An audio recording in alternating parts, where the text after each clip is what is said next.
holidays are just around the corner, and that means a lot of food. Tayong mga Kapampangan hinding-hindi papahuli sa magarbong dining table and food feast.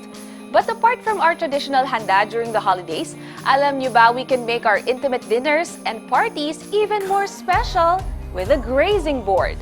With this grazing board, you do not have to spend a lot of time prepping your appetizers. It brings together cheese, cold cuts, nuts, fruits, and a lot more. So how do we do it, and what do we need to arrange the perfect grazing platter? Chef Beejay of the Golden Graze PH will show us how.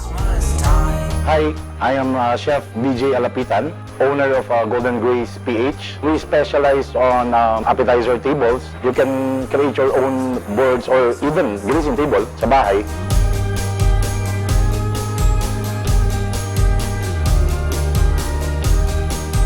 Yun yung main course nila eh. Kumbaga, it's a food for socialization. You always start with your fruits. Ang fruits kasi mas more on the wet side para mahiwalay mo yung dry ingredients mo. And then, cold cuts. And be sure to serve your cold cuts room temperature. Siyempre, ayaw mo naman yung meron siyang yelo. This one is the pure beef salami. This one is the farm ham. Although more on salty side siya, wala siyang masyadong sweetness.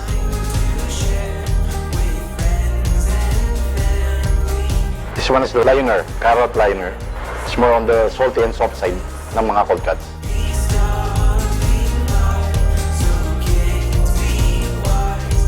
And this one is the brie cheese, best paired with the fruits.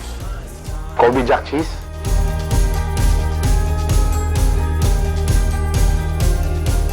And then this one, this is a cheese food. Adjusted tayo sa Filipino, di ba?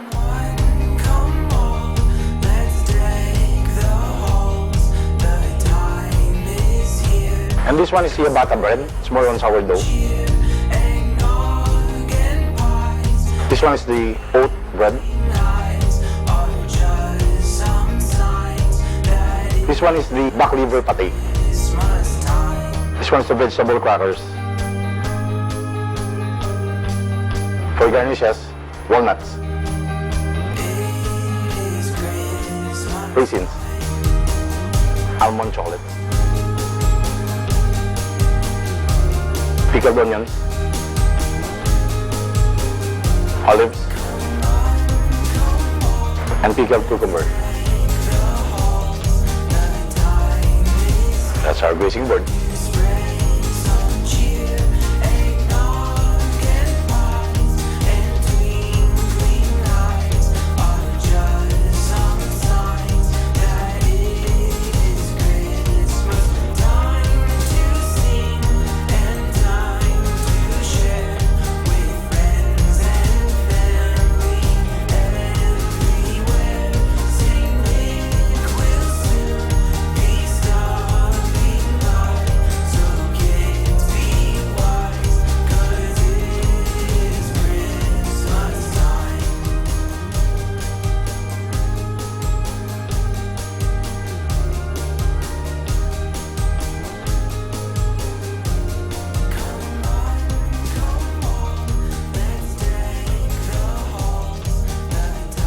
Although this year has been really challenging for everyone, there are still things we should be thankful for and celebrate. At paano ba tayo mag-celebrate? With food that brings us together and that we can share with our friends and family.